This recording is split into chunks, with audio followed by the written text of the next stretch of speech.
And I am so much stronger and happier because I don't necessarily want to do life by myself. I really don't.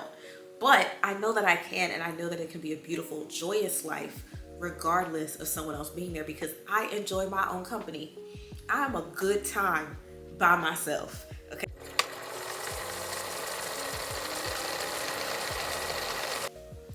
Hello everybody, welcome back to my channel. If you've never seen my content before, my name is Katrina and I focus on how to become your better self and just kind of elevate your entire life and enjoying living in your dreams in the process. And today I'm doing a video on solo traveling. If you followed my old content years ago, I used to solo travel all the time and I stopped doing it recently in the past couple years for a few reasons, and we're gonna get into those reasons today. Stay tuned. So one of the reasons I loved solo traveling is because there was a freedom that you just could not get when you travel with loved ones, a relationship partner, friends, groups, whatever it is. You do not have the freedom to go where you want to go, when you want to go there, wake up when you want, eat what you want, not decide anything with anybody else, and just breathe. And I started solo traveling when I was 19 years old, and honestly, it's not really for a good reason. I just studied abroad, was an introvert, was struggling to make friends, and I was like, you know what, F it, I'm gonna just start traveling the world. And so I spent every 4-day weekend I had, which was really every week because I only had class Tuesday through Thursday. I spent every long weekend traveling to a new country. So I went to like Italy, Ireland, Scotland, France, like wherever I could, I just went. And it kickstarted this experience for me because I was like, oh, you don't need to be afraid. You can just go and be smart about it, right? Like, don't put yourself in precarious situations that are avoidable, but it could be an amazing experience. The second reason I started doing it and loved it was I'm so curious to a fault. Okay. I am literally the person that's like, oh, let's go see it. Well, you know, we can try it once. Like, I'm down to try almost anything one good time. And for some people, that's not their thing. Like, if you're not really a curious person, traveling might not even be your thing. But if you are, like, you ever are just like, why, how, when, tell me more. Solo traveling is great for you because there are going to be days where you see something or you meet somebody and they're going to say, oh, well, you might like this and you might want to do this. And it's hard to do that when you're in a group because your schedule is set, everything is planned in advance, versus when you're by yourself. Oh, there was a day I was in Cambodia and I was just talking to some people in the hostel and they were like, oh, you should check out this island. It's really nice. We loved it. And I just booked the trip. I was like, okay, cool. I'll just take a bus down there and went because there was no conversation that needed to be had because it was all my decision. And I think that's so beautiful, especially for women and especially for women of color, because we are always so busy and we are so involved and we have family and friends and these intricate social groups, and you don't really get a chance to just be on your own and see who you are without those people. And I am so much stronger and happier because I don't necessarily want to do life by myself. I really don't. But I know that I can, and I know that it can be a beautiful, joyous life regardless of someone else being there because I enjoy my own company. I'm a good time by myself. Okay. And once you understand that, your dating perspective changes, the friendships that you have change because you're not willing to deal with a lot of stuff because you're like, I don't actually need you to be here. I enjoy you, but I also enjoy me and I enjoy my peace. And if you are not contributing to that, you can go, okay? Because I'm gonna be good regardless.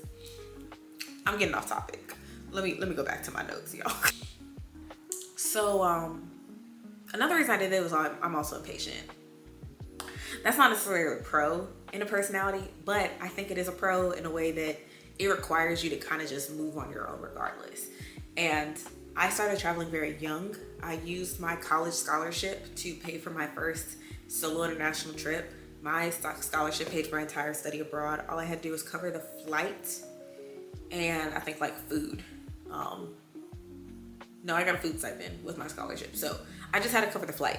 Everything else was paid for, and that allowed me to have that budget to kind of start traveling, just taking EasyJet, Ryanair, and exploring Europe. And I think if I was very patient and trying to wait on like my friends or my family or someone else to save up and someone else is willing to go, wants to have the same experiences, that can take a long time. That can take a really long time and you don't know what you're gonna miss out in the meantime. And as someone who really likes very ancient things, they're closing down sites, okay? They are limiting the number of people that can come in, and they are starting to close things down. And so I don't like waiting on people because I don't know if I'm ever going to get the chance to go. And for instance, like Notre Dame ended up burning. I'm not sure if it's open again today. It might be already because that was a few years ago. But if I had waited, I never would have seen it. And same with like Machu Picchu. Machu Picchu is going to start limiting the number of people that can come every year. Venice is half underwater. Keep them in your prayers. And there are consequences to patience in the way that you don't know what you may miss. And tomorrow is not always promised. So take advantage of today. So that's why I loved it. But I also told you guys that I stopped. And there are a few reasons that I stopped. Those are also my notes. And really the top two reasons were finances and exhaustion. And just kind of like my level of comfort has changed as I've gotten older. And the fact that I used to love hostels. I still think hostels are great. If you have the personality to handle a hostel and to be around people all the time, it is one of the best ways to travel. You meet a lot of people. There's always something going on. Free tours galore. They pick you up. They take you back. Love hostels. Can rave about them for days. But in the comfort zone that I'm looking for right now, I want a robe. I want a bed all to myself that I can roll around in and also put my iPad in and watch TV while I fall asleep. I want my own shower and a potential bathtub. I want a gym so I can continue my workout routine. And that changes the financial side of traveling. Traveling is a lot cheaper as a solo person when you are not staying in a traditional hotel setting or going on a cruise, because they charge for basically double occupancy. They're assuming that there's two of you. And that's not a bad thing. It just means that your financial priorities have to be aligned with that. I done got a little bougie in my old age, y'all. I don't like to take overnight buses anymore. I like my knees to be comfortable. Sometimes they'll swell. Yeah, so with that being said, the cost for me to solo travel now in my 30s is different than what I was willing to budget and sacrifice for in my 20s. So that's one of the reasons I stopped. The second reason I stopped was just I got tired.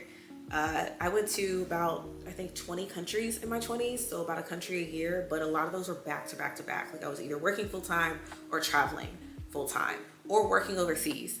And so it got to a point where my brain's like, it's a lot of movement. Jet lag hits me a little different than it did before. And I require more than I used to because I done got old and bougie. So that being said, I like doing extended trips now.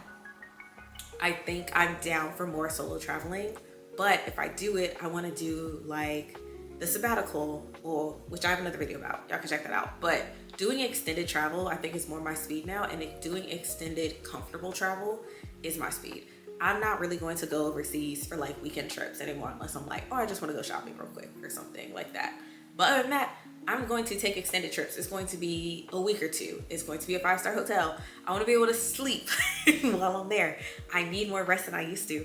And so that's why I also encourage people, do it. The younger you are, try to jump on these opportunities. And that even includes your 30s and your 40s, because you're still going to have more energy than you will later in life. So take advantage, see the world, enjoy all the experiences, the culture, the food. Enjoy the food. I could do a whole video on best eats around the world, okay? Anyway, those are my reasons. I highly encourage you to do it. I require a bit more now, so I don't do it as often, but I will still be doing solo traveling regardless of relationship status, family, friends that are willing to go. There are some trips I'm just gonna do by myself, and I will be continuing to do it. It just won't be as frequent. And right now I live in California and there's so much to explore here. And I do a lot of solo trips, I guess, technically around the Los Angeles area, down to Temecula. I want to go up to Santa Barbara. And so I guess I'm kind of still solo traveling. I'm just not internationally solo traveling. So yeah, it's still a thing. And hopefully if it's not a thing for you yet, it will be. If you're considering it, let me know in the comments, because I'm always on to help and encourage. And, you know, be like a text buddy if you're going overseas, and especially if it's a place I've already been. I got you. Well, I'll send you my saved Google Maps or something so that you have a good time. But that is all for me this week, y'all. I will see you guys in the next one. In the meantime, have a great week and talk to you guys soon. Bye.